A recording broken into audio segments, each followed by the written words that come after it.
Buenos días, amadas hermanas y hermanos. Damos lectura al Alimento Diario, serie Gálatas, el único evangelio, el evangelio de Cristo. Todo lo que el hombre sembrare, esto también segará, por nuestro hermano Pedro Don. Día domingo, semana 4. Tenemos la lectura bíblica en Hechos, capítulo 2, versículos del 1 al 5, del 22 al 24, del 30 al 36 y del 46 al 47. Leer con oración. Me seréis testigos. Sí, amén. Me seréis testigos en Jerusalén, en toda Judea, en Samaria y hasta lo último de la tierra. Esto lo encontramos en Hechos 1:8. La verdad del Evangelio no es negociable. Luego que la iglesia en Jerusalén fue engendrada en la experiencia de Pentecostés, se mostró fiel a los profetas de Dios.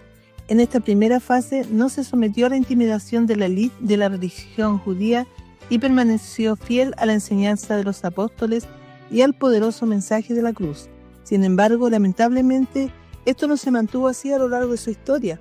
Los judaizantes que se habían convertido distorsionaron la verdad del Evangelio y el significado del mensaje de la cruz, ocupando gradualmente el espacio que antes pertenecía al apóstol Pedro, y comenzaron a controlar la iglesia. Fue un verdadero desastre. Siempre debemos recordar esta historia para que nunca caigamos en el mismo error que ellos cometieron. Al comienzo de la iglesia en Jerusalén fue maravilloso, marcado desde sus inicios por una serie de milagros, prodigios y señales, como el ocurrido en Pentecostés. Cuando llegó el día de Pentecostés, estaban todos unánimes juntos, y de repente vino del cielo un estruendo como de un viento recio que soplaba, el cual llenó toda la casa donde estaban sentados, y se les aparecieron lenguas repartidas como de fuego, asentándose sobre cada uno de ellos, y fueron todos llenos del Espíritu Santo y comenzaron a hablar en otras lenguas, según el Espíritu les daba que hablasen. Moraban entonces en Jerusalén judíos varones piadosos de todas las naciones bajo el cielo. Esta experiencia no tenía nada que ver con la dispensación de la ley, sino exclusivamente con la promesa del Padre acerca del derramamiento del Espíritu. Este derramamiento del Espíritu debía convertir a los discípulos en testigos y así expandir el reino del Señor por toda la tierra. No obstante, en aquel entonces, los discípulos aún creían que el Señor estaba comprometido con un gobierno humano entre los judíos. Entonces todos los que se habían reunido les preguntaron diciendo: Señor, ¿restaurarás el reino a Israel en este tiempo? Y les dijo: ¿no os toca a vosotros saber los tiempos o las sazones que el Padre puso en su sola potestad? Oh Señor Jesús, pero recibiréis poder cuando haya venido sobre vosotros el Espíritu Santo, y me seréis testigos en Jerusalén, en toda Judea, en Samaria y hasta lo último de la tierra. El Señor no pudo cumplir su voluntad de establecer su reino entre el pueblo de Israel, porque estos rechazaron, persiguieron e incluso mataron a los mensajeros que trajeron el hablar vivo de Dios. Pero este reino comenzó en la iglesia. La iglesia es la realidad del gobierno de Dios en la tierra hoy. Por lo tanto, no nos sorprende el poderoso inicio de la iglesia en Jerusalén, marcada por tantas obras extraordinarias. Surgió como una iglesia que perseveraba en la enseñanza de los apóstoles, en la comunión, en el partimiento del pan y en las oraciones.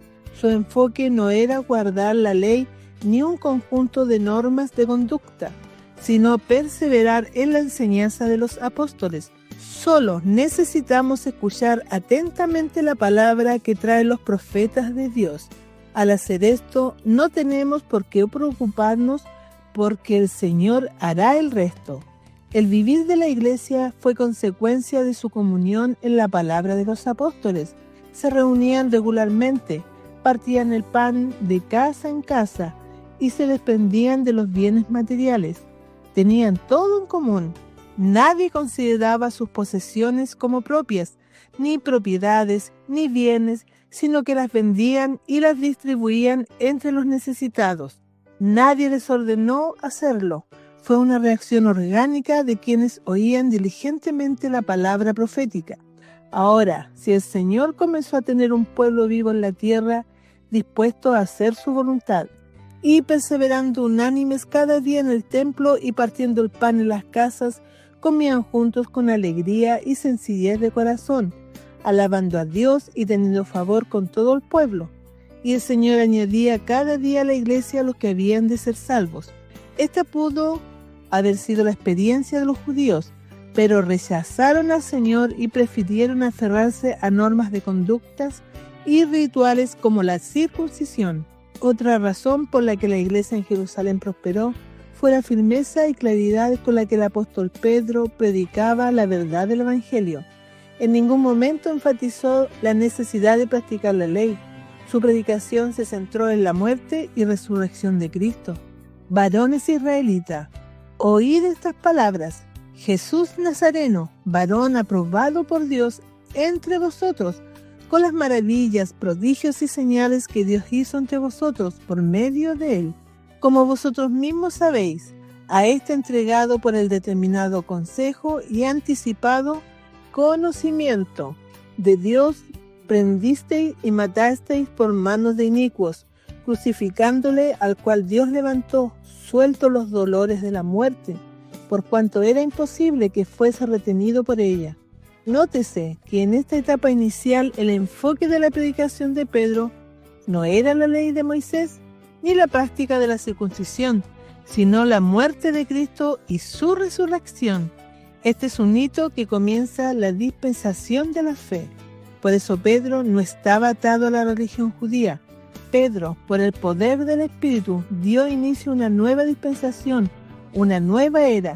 Sin embargo, lo que veremos con más detalle en la secuencia es que con el paso del tiempo, la presión de los creyentes judaizantes aumentó en la iglesia.